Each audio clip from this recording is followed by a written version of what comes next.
This is the August 2018 Regents. First, I'm going to start with the Part A questions. The first one here says, according to the wave mechanical model, an orbital, very popular question, is the most probable location of an electron, and make sure that you know that it's not circular. That's just a definition. Number two, the part of an atom that has an overall positive charge is the nucleus. What's inside the nucleus? The protons and the neutrons, and electrons are outside in orbitals, and protons are positive, neutrons are neutral, so therefore the center is positive.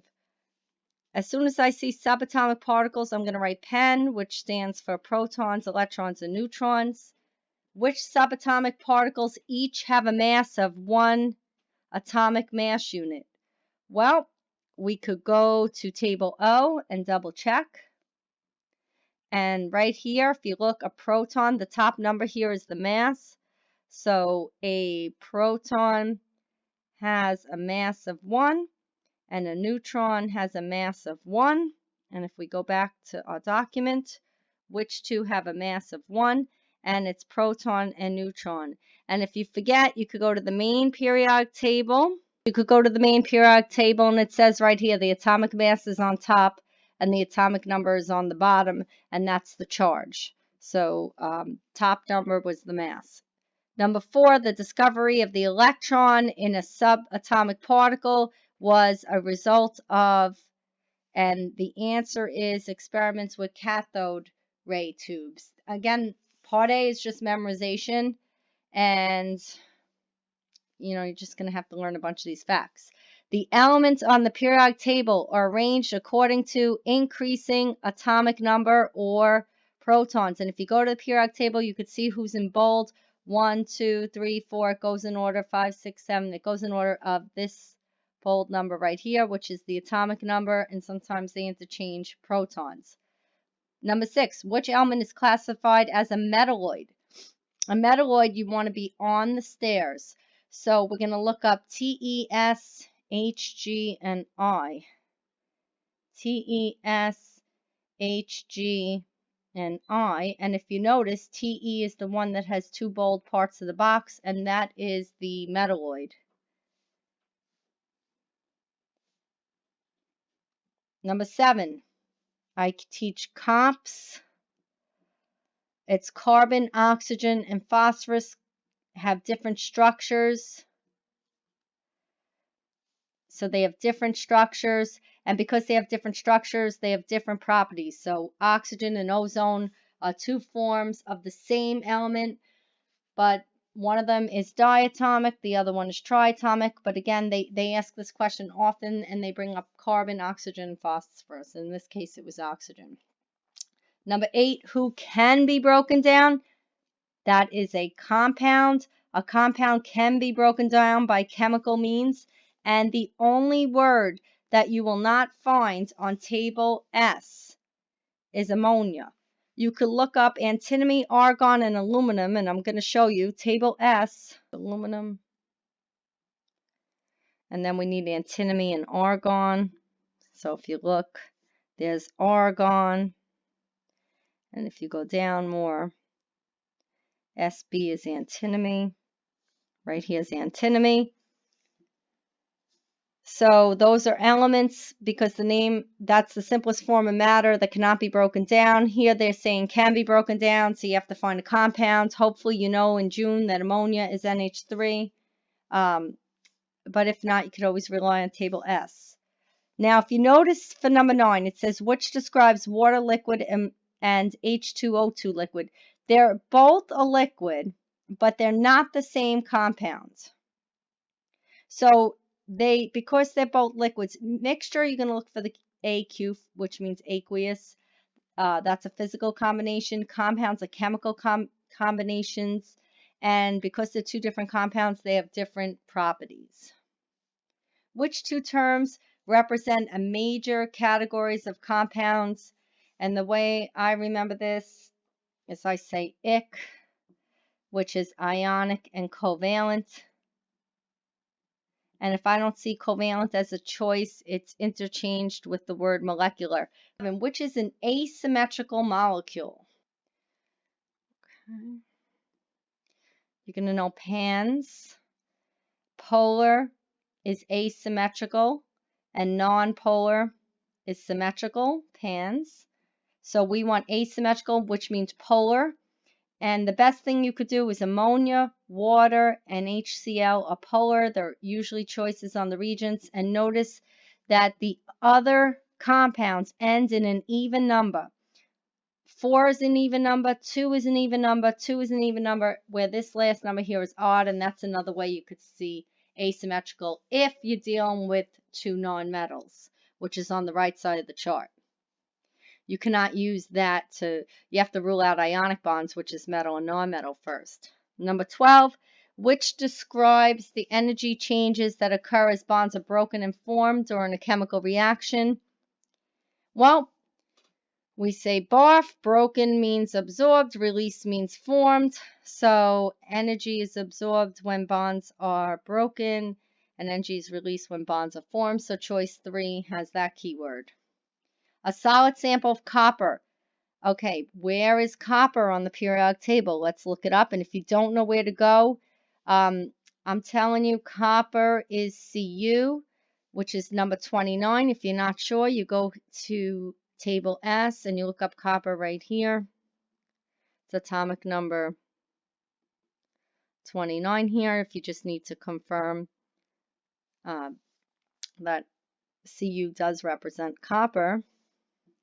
And it's an excellent conductor of electricity. What type of chemical bonds is that? And I teach, if it's right in the word metallic, it's a metal, Al for alone. A metal alone is a metallic bond. What are 3 forms of energy? Mech, T. T stands for thermal, okay, not temperature, so those are out. M stands for mechanical. E stands for electrical or electromagnetic. C stands for chemical, so it's right here, choice 2, thermal, chemical, and electromagnetic.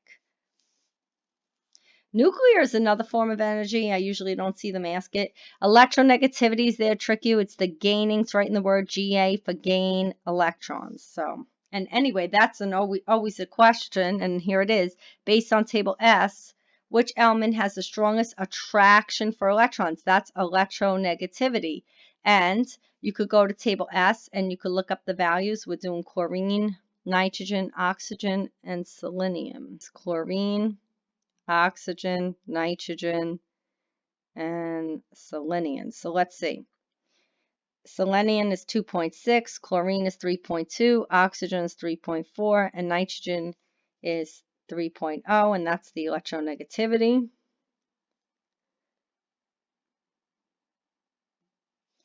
And we want the strongest attraction, so you want the highest, and that was oxygen. How do you behave like an ideal gas? You want high temperature, low pressure. You have to have that memorized. That's how you act ideal. And we're going to pick the one with the higher temperature and lower pressure. So choice 4 is the answer. Number 17, a cube of iron at 20 degrees is placed in contact with a cube of copper at 60. We know heat always flows high to low. So it's going to go from the copper to the iron. Choice 1. Now this I teach moles. Molecules, atoms, and liters are the same. Molecules, atoms, liters are the same. So if you have 18 liters, you want to find 18 liters. Which has the same number of atoms as 18 liters. You have equal atoms when you have equal liters. So choice 2 is the answer there. What compared to H2S, the higher boiling point of H2O is due to strong hydrogen bonding. Hydrogen bonds is when there's an attraction between F, O, or N and hydrogen. I see the O here. It's when there's attractions between the molecules and they're strong. There's an attraction between that O and that H, that O and that H, and it causes water to have a high boiling point because you have to break all the bonds in order for it to boil. Now, here in terms of entropy, I say no crazies, no clones. What does that mean? In nature, you don't want craziness, so you want low energy. And you want entropy means randomness, so you want more. We don't want everything to be the same. So high entropy, low energy. Definitely have that memorized. It's a very common question. 21, amines, amide, and amino acids. What are they categories of? Well, you could search your chart. And if we go to table R, right here, table R has organic functional groups. And I see the word amine, acids, amides, so it's right there on your periodic table. Those are organic compounds. A molecule of which compound has a multiple covalent bonds? Well, I noticed that they're all carbon and hydrogen only, which means they're hydrocarbons. So we could go to the hydrocarbon chart.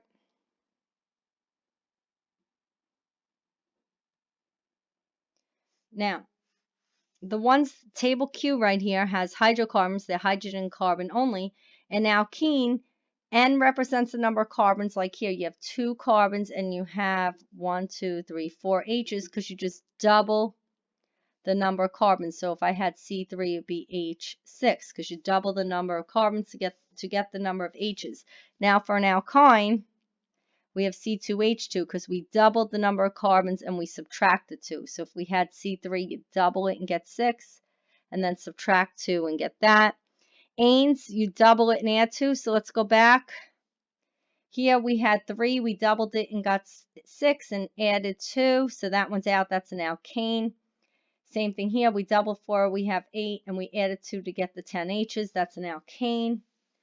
Carbon here, there's 1 carbon, we double it, we get 2, and we add 2 to get methane. And here's the answer. This one was actually right on that table. Which type of reaction produces soap? And the answer is saponification. All the organic reactions, there's always going to be one of them on the Regents, so you have to memorize all of them. Number 24, for a reaction system at equilibrium, Le Chatelier's principle can be used to predict, and we know it's the effect of stress. We know with Le Chatelier, we are shifting to the left or right to relieve the stress on a system in equilibrium. Number 25, which value changes when Cu becomes a Cu plus ion? Ions means that the electrons change. And I don't see electrons as a choice. But what is that top number called? If we go to the periodic table right here, it says oxidation state. And oxidation state is a choice. Protons never change if it's the same element. Number 26, what occurs at the anode in an electrochemical cell? It's anox and red cat. Oxidation occurs at the anode, reduction occurs at the cathode. Number 27, what evidence indicates that the nuclei of strontium atoms are unstable? We know that only unstable nuclei decay.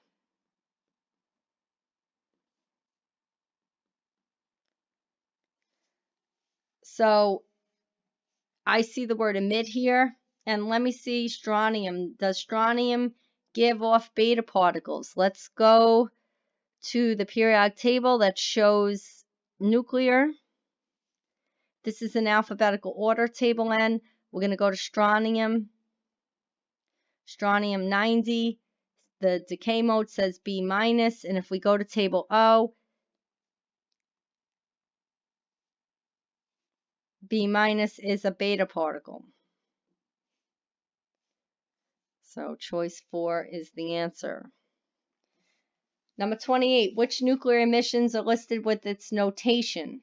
Okay, if you forget what notation means, you go right here to table O, it says notation.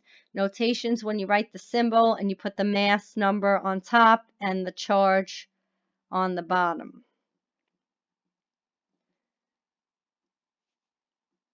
So we go to table O for that. And gamma radiation is correct. Proton is not a helium, but we'll go back there to look. Gamma is right here. The energy released by nuclear fusion reaction is produced when I teach me means mass is converted to energy. Choice 2. That's nuclear fission or fusion. Dating once living organisms is an example of a use of radioisotopes in carbon-14 is the isotope that you use for artifacts. Now for the calculation part, less definitions.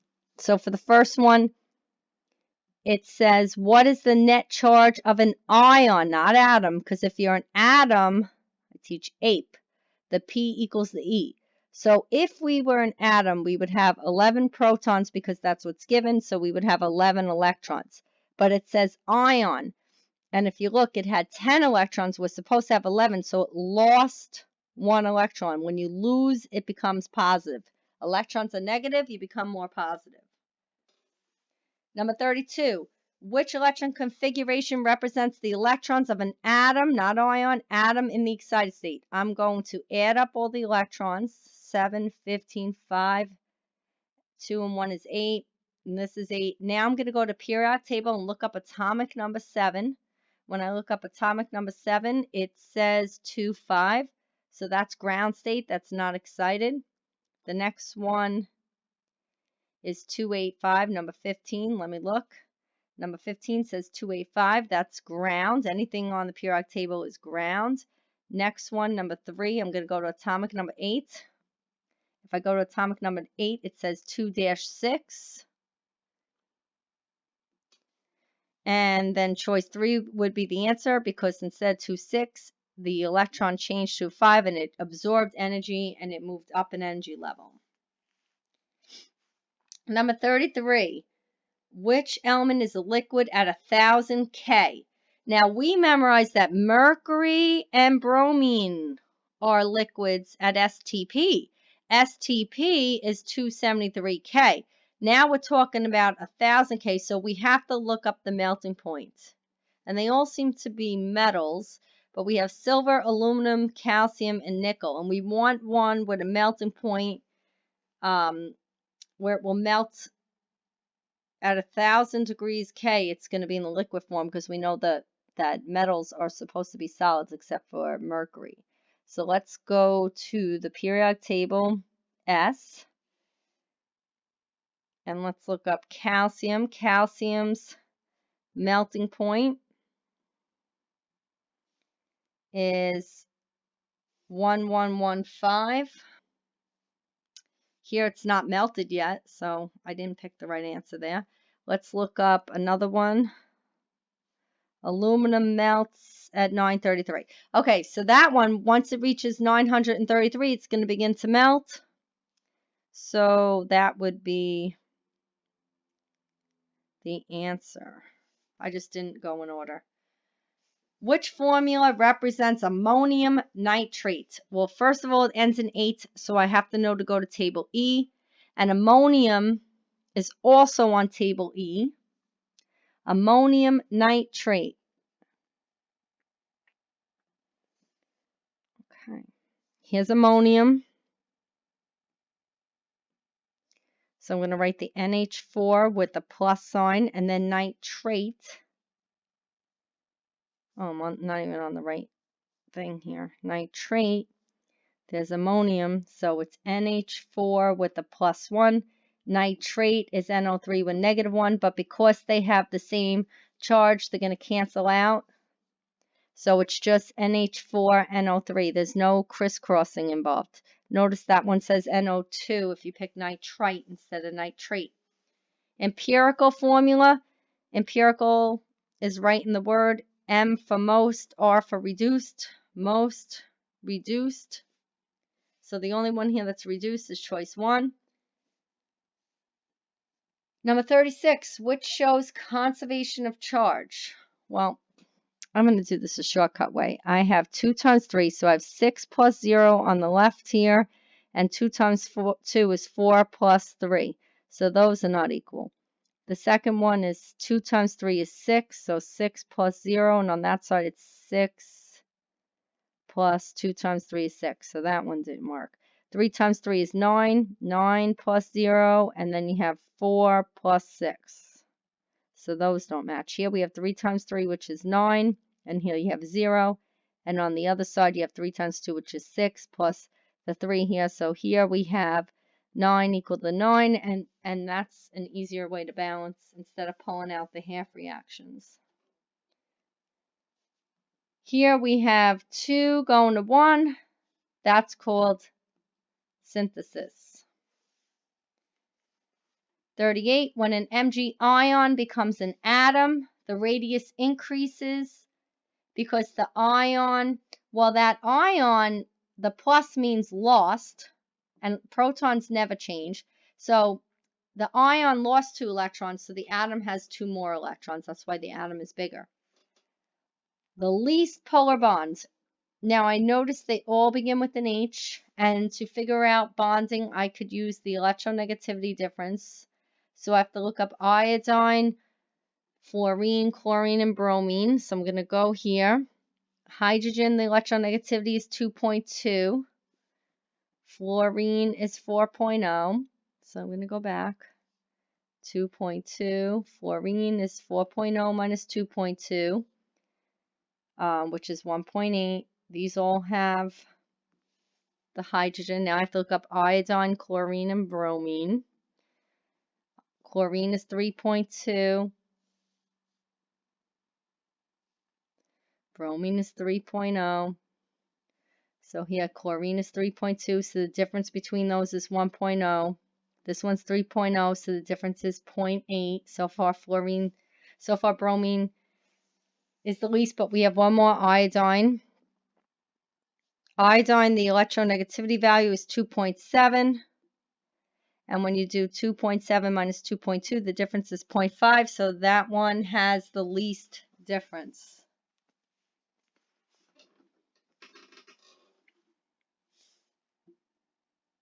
A solution is prepared using 0.125 grams of glucose and enough water to make 250 total of the solution.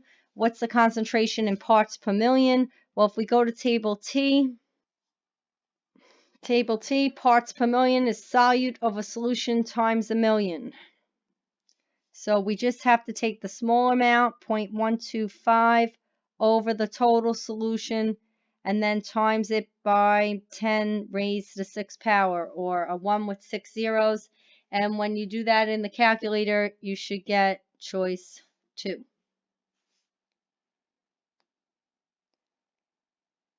Number 41, what's the amount of heat in joules required to increase the temperature of a 49.5 gram sample of water from 22 to 66? Well, we have a heat problem. And if we go to the periodic table, here's the formula.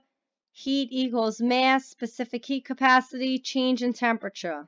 So let's go back. Q equals MC, change in T. We have the mass. Mass is always in grams. We have the change in temperature because you're going to do 66 minus 22. I always do final minus initial. And then the C value,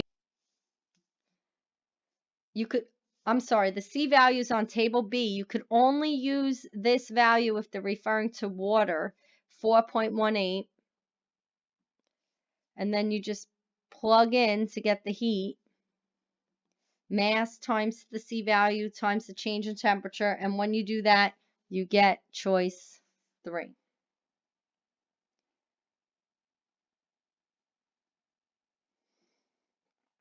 Number 42, a sample of a gas is in a rigid cylinder with a movable piston, has a volume of 11.2 liters at STP. What's the volume at 202 kPa and 300 K? So we're solving for V2. So we have to get V1 P1, and T1. Well, STP is table A, but first I'm going to put X for V2, and I have to see what units we're using for pressure, and it looks like it's kPa. Temperature must be in Kelvin, because when we go to table A, you have to make sure you pick the correct unit for the pressure, and we have to use kPa, which is 101.3, and the temperature is 273. So it's 101.3 and 273.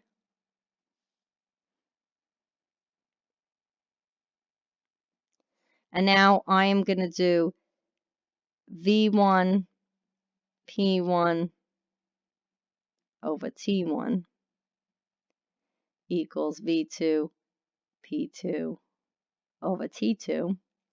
And then when I cross multiply, I'm going to multiply 11.2 times 101.3 times 300, and then I have to divide by the product of 202.6 times 273. And when I do that, I get choice 2. Okay, the equation represents a reaction between two molecules. These molecules form an activated complex, which then forms molecules of the product. Which diagram represents most likely the orientation of X2 and Z2 when they collide with proper energy, producing an activated complex? Well, if you look at the activated complex, they're straight up like that. So it has to be choice 2. That's it. That was a weird question. 44. What's the chemical name for this compound? Well, let me count the carbons. 1, 2, 3, 4. C4. Because this is the condensed formula, I can't tell what it is until I add it up. There's 3, 4, 5, 6, 7, 8, 9, 10. 10 H's. I see that I doubled the carbons from 4 to 8 and added 2. So it's an ane. And because it's 4 carbons, I know it's butane. And if you forget, you could go to the periodic table. And but means 4 carbons, as you could see right over here. Okay, here they want percent error. They gave you the density was determined to be 6.9 of vanadium. What's the percent error? Well, you have to look up vanadium to see what the actual density is. Okay, so if we go here to vanadium and look up the density is 6.0. So the actual is 6.0. Now, if you forget percent error, it's measured minus accepted over accepted times 100 right here. So it's measured minus accepted over accepted times 100. So it's actually 0.9 over 6 times 100. And once you plug that in your calculator, you would get choice 4. Now here, which half reaction represents oxidation? Well, oxidation, you want to get bigger. Here we went from 4 to 2, did not get bigger. 4 to 2, we got bigger. 0 to 2, we did not get bigger. 4 to 2, you did not get bigger, so that one's out. 0 to 2, you got bigger. 0 to 2, you got bigger. What did I say? Add the electrons to the higher number, so it's equal to the lower one. So choice 3 is the answer, because 2 plus 2 negatives gives you the 0. As soon as I see spontaneous, I think table J. Which metal reacts spontaneously with NiCl2? So the Ni is combined right now. So we have to find a metal above Ni on table J. So I'm looking up Sn, zinc, copper, and gold. Well, here's Ni.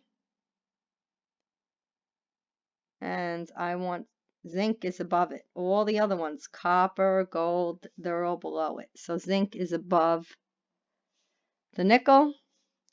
So zinc.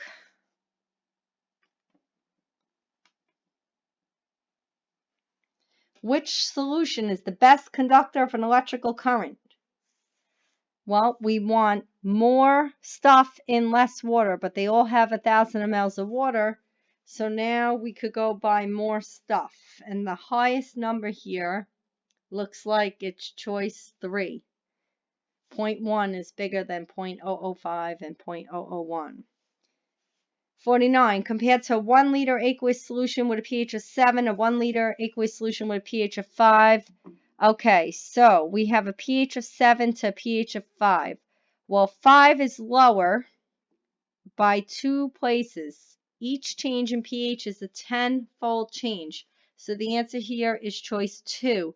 The pH of 5 is 100 times more acidic, and acidic is hydronium ion, not hydroxide. And if you forget, you could go to table T, and table T shows you the OH is a base. We don't want base, we want acid. And then if you went and looked up on table E, you would see that OH represents hydroxide. And we want hydronium, not hydroxide. Number 50, which type of reaction? Well, it's definitely nuclear because you have Pb and zinc on the left and it transmutated. We have different elements on the right, so it's transmutation. Next one, number 51, show a numerical setup for calculating the percent mass of oxygen. Well, let's go to table T.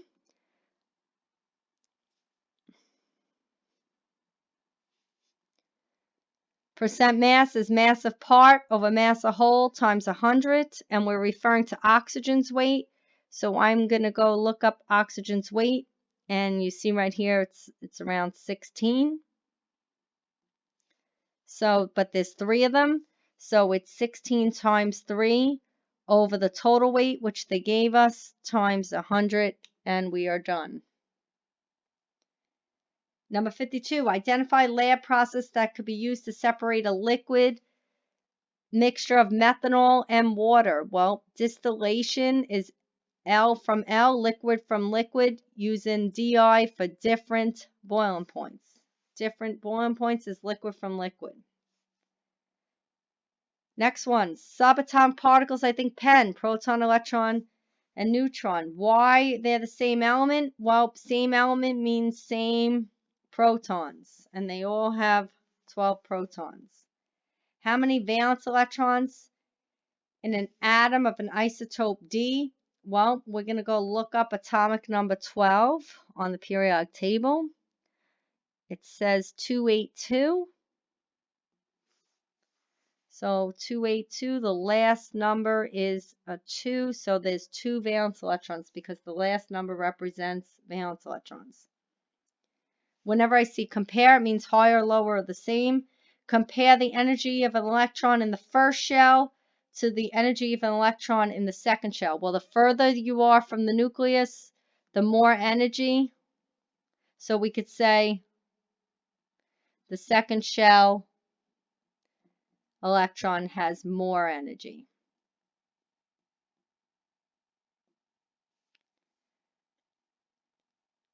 Describe the trend in electronegativity as the metals in group 2 are considered in order of increasing atomic number.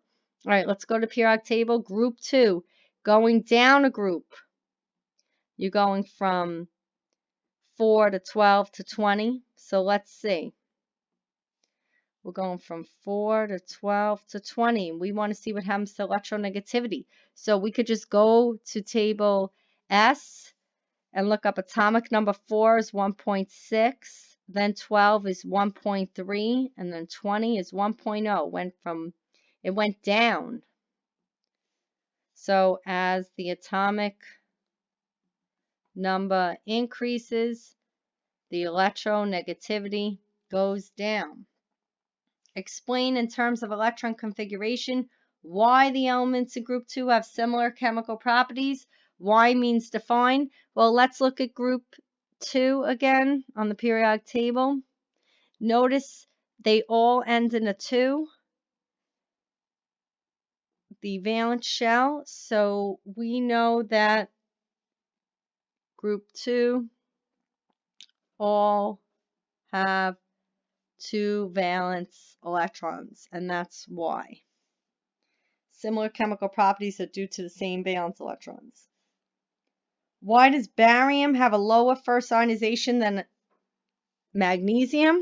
Well, let's look on the periodic table again. Where is the location of barium compared to magnesium? Barium is lower than magnesium.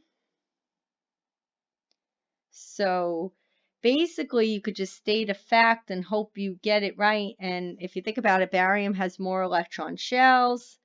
Barium has a larger radius, and those are, when you're not sure what to do, it says in terms of atomic structure. Whenever I see atomic structure, I look at the electron configuration, and then I'm just going to say barium has more shells of electrons. A saturated solution of sulfur dioxide is prepared by dissolving SO2 in 100 grams of water. Whenever I see 100 grams of water, I think table G, at 10 degrees. What's the mass of SO2 in the solution? So let me go to table G and look up 10 degrees SO2. Okay, so I'm on table G, 10 degrees. Here's 10 degrees. I have to find SO2, which is around here. So I'm going to say around 18 maybe. They give you, I'm going to say 18 grams. They'll probably allow like from 15 to 18 grams because it's not on one of the lines, so you have leeway to guess. Based on table G, state the general relationship between solubility and temperature of SO2. Well, let's look. As the temperature goes up from 20 to 30 to 40, what happens to the solubility? The general trend is the solubility decreases because this is actually a gas. If it was a salt, the hotter it gets, the more soluble it is, but it wasn't a salt, it was a gas. What happens to the solubility of SO2 gas when the pressure is increased? Well, pressure only affects gases, and if you increase pressure, I think of keeping the cap on soda, which has SO2, which has carbon dioxide dissolved in sugar water. If you increase this pressure, you increase the solubility of a gas. That's just a fact you should know. Okay, starting as a solid. So I'm going to label this right away. This is the heating curve. This is a physical change, not a chemical change. Draw a particle diagram to represent the sample during A, B. Well, it's a solid, so I'm going to put all the particles together. And it wants at least 6 molecules. Now, let me check the answer booklet and see if there's any restrictions. No, according to the booklet, it was just, it had this represented 1 molecule. So compare the average kinetic energy. I write take temperature as average kinetic energy. Compare the average kinetic energy of the molecules during BC, then during DE. Well, the temperature here is a number over there, and then here it's much higher up. So it looks like, you know, DE has a higher temperature, higher average kinetic energy. On the graph, mark an X on the axis labeled temperature to indicate the boiling point of the substance. Well, the boiling point, you have to go across here, and it's on the y-axis. The boiling point is the degrees Celsius over there. Number 65, state evidence that the sample only undergoes a physical change during this heating. I don't see how we could state evidence just looking at it. I just know I told you before that it's a physical change, so you could just state the definition of a physical change versus chemical. You could say something like no new substances are formed, and you could say a heating curve is a phase change, which is a physical change. I always say Phase, pH means physical change. Okay, next question. Water gas is a mixture of hydrogen and carbon monoxide. It's an industrial fuel and a source of commercial hydrogen. Water gas is produced by passing steam over hot carbon obtained from coal. The equation below represents the system at equilibrium. State in terms of the rate of the flow in reverse what occurs when dynamic equilibrium is reached. This just wants a definition of equilibrium. And we know rates are equal, concentrations are constant. Next one, in your answer booklet, draw a Lewis dot diagram for a molecule of water. Okay, so you never put H in the middle. I'm going to look up the number of valence electrons of oxygen, which you see right here is a 6. And hydrogen has 1 valence electron. So I'm going to go around 1, 2, 3, 4, and then I'm going to go around again, 5, 6. Now, wherever I have a single dot is where I'm going to put the hydrogen with its lone valence electron, and that's how you draw water. And that's a molecular bonds or covalent bonds. In terms of collisions, why increasing the surface area of hot carbon increases the rate? You could just say more collisions with an increased surface area. You could say it increases the effective frequent collisions with proper orientation and energy. I say eat fried chicken po. It's effective frequent collisions with proper energy and orientation. Those are all the keywords you have to know for the regions. I don't feel like reading this. Let me go right to the questions. Based on table I, explain why there's a decrease in temperature when the KNO3 was first dissolved. So let's go to table I. KNO3 is right here. This is table I, heats of a reaction. Well, I see positive delta H, a minus sign indicates XO. And here I know that it's an endothermic reaction. And endothermic means it gets colder. A lot of kids get that confused. Exo releases heat and gets hotter. Now when I see the word determine, I know I need to calculate the percent mass of KNO3. Well, it's part of a whole, which is the 15 times 100. And if you do 5 divided by 15 times 100, you get around 33.33%. Compare the freezing point of mixture 4 at 1 atmosphere and the freezing point of water at 1 atmosphere. Well, the one with the salt is going to have a lower freezing point. So mixture 4 will have a lower freezing point because it breaks up into different particles. That's why we add salt to the roads, the icy roads. Number 72, on the PE diagram in your answer booklet, draw a double-headed arrow to indicate heat of the reaction. So here's what it looks like. So from here to here is where you would draw the heat of the reaction. How many moles needed of O2 to react with 8 moles of CO? There's CO, that's CO2. And we're given a reaction, so we can't use the formula on table T. It's going to be moles over coefficient in front equals moles over coefficient in front. And there's a 1 in front.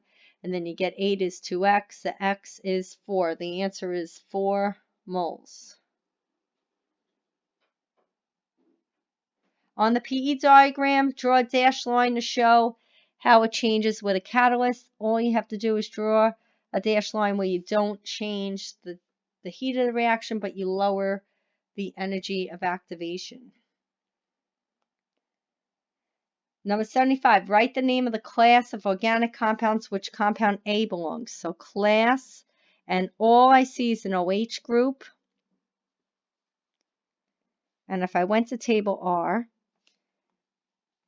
here's the word class, so I'm not putting a functional group, I'm writing one of these words. And if it's just an OH group, it's called an alcohol. Alcohol, right in the word, a C with an OH. What is the element that makes it organic? Carbon. You have to have that memorized. Carbon makes it organic. In terms of elements, why compound B is not a hydrocarbon? Because a hydrocarbon contains H and C only. And here there's an O present in compound B. There's an O here. So it is oxygen makes it not a hydrocarbon. Okay. Without even reading that again, I do advise you to read it, but I'm trying to get through this quickly so it's not dragged out. Identify the positive ion present in the H2SO4 solution before the titration. So it's going to be H plus because we're dealing with acids. And if you forget, you go to table T. It tells you right here, base is OH minus, acid is H plus. And if you forget, you could go to table K and you will find that compound listed here under common acids. Complete the equation in your answer booklet for the neutralization that occurs. All right, so I'm going to look up what the answer booklet had. 2NaOH plus H2SO4 yields 2H2O plus blank. So we have to find the salt because this is base and acid. So I'm going to take my base and my acid and I'm going to find the water. There's my water. So I have sodium and SO4. So I have to go to periodic table and look up sodium's oxidation state, which you could see here is a +1. This is actually a hard one. Then I have to go to table E and look up SO4, which is right over here, sulfate, and see that it's a -2 charge. And then I have to crisscross the charges. The Na gets the 2, and then the SO4 gets a 1, and you don't even have to put that there. And that's it. Based on the graph, determine the volume of NaOH to neutralize HCl. Well,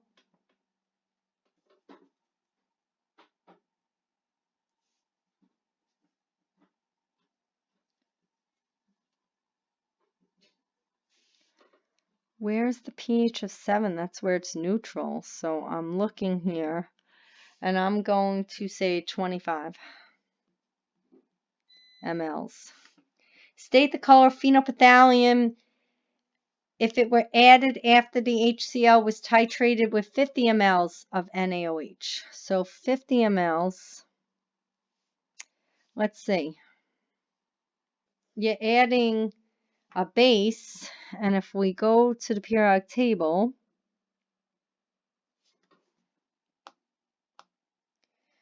phenolphthalein, when it has the base pH, it's going to be pink.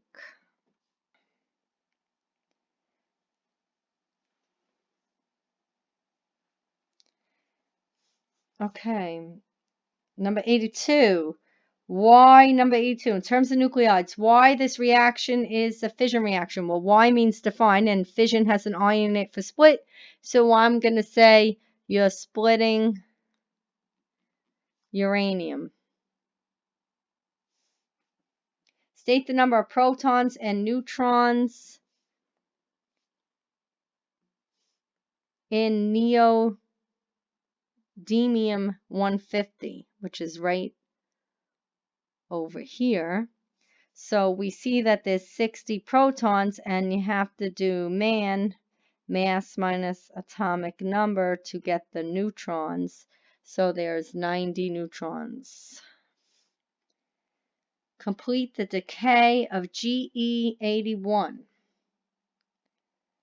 by writing the notation of the missing nucleoids. So let me go look it up and see what they gave us. 8132, draw an arrow. This is what's given. So we have 81 on top. We need 81 on top. We have 32 on the bottom. We have a -1. So we have to put 33 because 33 minus 1 is 32. And then we have to look up which element is atomic number 33. 33 would be AS. So that's what's missing. Determine the time required for a 16-gram sample of GE81 to decay until only 1 gram remains. So it doesn't go from 16 gram to 1. It goes from 16 to 8 to 4 to 2 to 1. You have to keep cutting it in half. Now I'm going to count my arrows. 1, 2, 3, 4 arrows. And did they give the half-life? Yeah, 7.6 seconds times 4. And when you do that, you get 30.4 seconds.